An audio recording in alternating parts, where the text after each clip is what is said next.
des cérémonies traditionnelles, mais il y a l'artisanat, les danses traditionnelles. Tous ces amis de la culture. L'art culinaire aussi, n'est-ce pas? Tout à fait. Ces dernières années, on a associé l'art culinaire. Qu'est-ce que nous mangeons? Voilà. Et est-ce qu'il y a une particularité dans l'art culinaire de Boutelgou qui fait que vous avez envie que les autres viennent voir à Sinthiou-Dindiabou? Bon. Il doit venir voir parce que vérité en dessert des Pyrénées et erreur au-delà.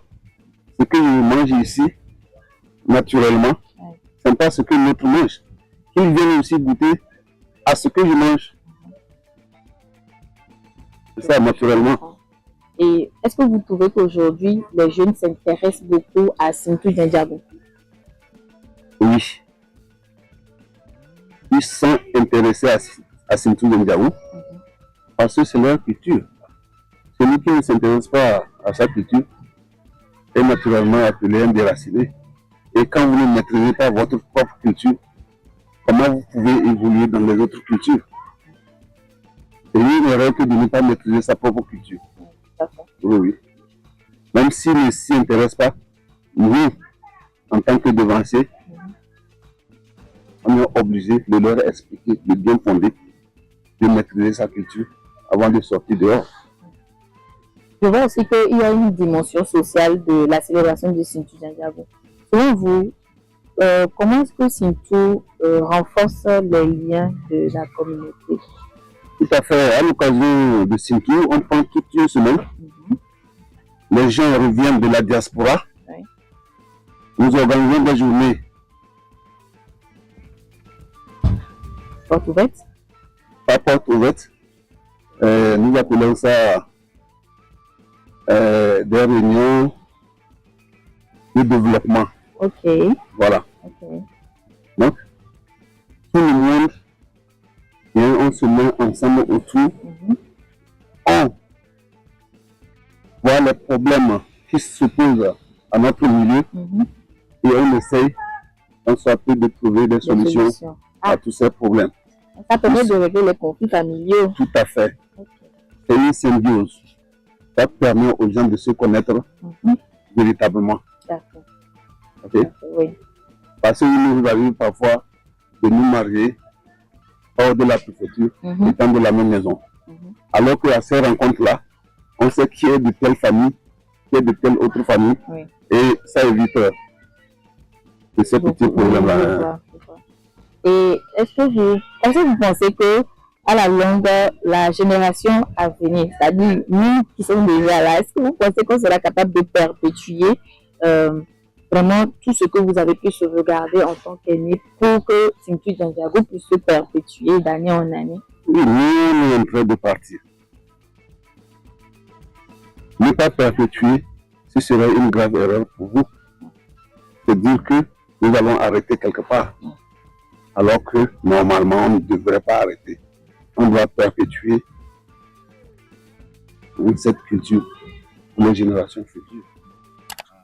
Et au cours de la célébration, on invoque les mains de nos ancêtres pour que la pluviométrie soit au rendez-vous, pour qu'on puisse avoir un bon rendement à la fin de la saison agricole. C'est ça aussi le volet culturel de la chose. La fête est célébrée donc dans quel mois? Normalement, c'est chaque premier samedi du mois d'avril. Ok. Et au début, quand nous on a vécu ça, une fois qu'on a dansé, c'est que le soir, il doit avoir la pluie. Wow. Ou bien les jours qui suivent immédiatement. Voilà, c'est la rentrée agricole. La fête là marque la rentrée agricole de la préfecture. Alors, on est dimanche aujourd'hui et nous sommes au motel de Nyamtougou. Moi particulièrement, cet endroit me laisse beaucoup de souvenirs. C'est une des plus anciennes bâtisses qui a toujours hébergé les gens qui venaient des voyages et tout. Je crois que c'était un bâtiment du ministère du Tourisme. Mais moi, parce que j'ai vécu à Nyamtougou, j'ai fréquenté à Nyamtougou de la 6e en terminale. Et motel, ça me rappelle beaucoup de souvenirs. En l'occurrence, lors de la semaine culturelle, je crois qu'il y avait une boîte de nuit ici. Et après le pique-nique, il y avait une soirée ici au motel. Tous mes camarades y allaient, mais moi, je n'avais pas le droit d'y aller parce que À l'époque, mon père n'aimait pas trop que je sorte et tout ça, tout ça. Mais quand même, ça va. Je trouve que c'est un bâtiment qui est assez solide, même si des rénovations devraient être faites afin que ça puisse être beaucoup plus élargi, amélioré, parce que jusqu'à présent, les gens continuent de venir ici en mission pour les fêtes traditionnelles, etc. Et là derrière, j'ai un magnifique paysage. Franchement, Niamtougou, c'est vraiment une ville qui a beaucoup d'histoires à raconter. Et je pense qu'il est temps qu'on continue par documenter cette histoire-là. Alors, c'est dimanche. Nous avons fait un tour au marché. On a vu pas mal de choses que vous pouvez imaginer, que ce soit la vente des produits, le marché en lui-même, l'artisanat. Je trouve quand même qu'aujourd'hui, beaucoup de choses ont changé. Ce n'était plus comme avant. Il y avait beaucoup plus de produits artisanaux qu'on trouvait et tout. Et j'ai même remarqué quelques comportements dans le marché. Là, ce n'est pas la population que je connais. Mais voilà, les temps changent et rappelons que les gens qui étaient là avant ne sont plus les mêmes aujourd'hui. Mais mon père, je vous dis que le marché de Niamtougou s'anime tous les dimanches. Et c'est un marché qui est assez incontournable où on trouve des produits comme les graines de néré, les cossettes, voilà, de manioc et la farine de baobab et les produits, voilà, toutes sortes de villages des cantons, Ténéga, Baga, Yaka, Niamtougou. Tout le monde vient s'abreuver au marché et c'est aussi un jour de sortie pour nous les jeunes. Quand moi j'étais à l'école, dimanche tout le monde devait s'habiller bien pour aller au marché et tout ça, tout ça. Et revenir aujourd'hui, ça me fait un peu bizarre. Et revenir surtout pour vlogger, pour documenter voilà, toute cette ressource-là, ça me fait un peu bizarre parce que c'est chez moi après tout. Et donc, je vous invite à suivre. Voilà. Et en attendant, admirer ce beau paysage avec moi.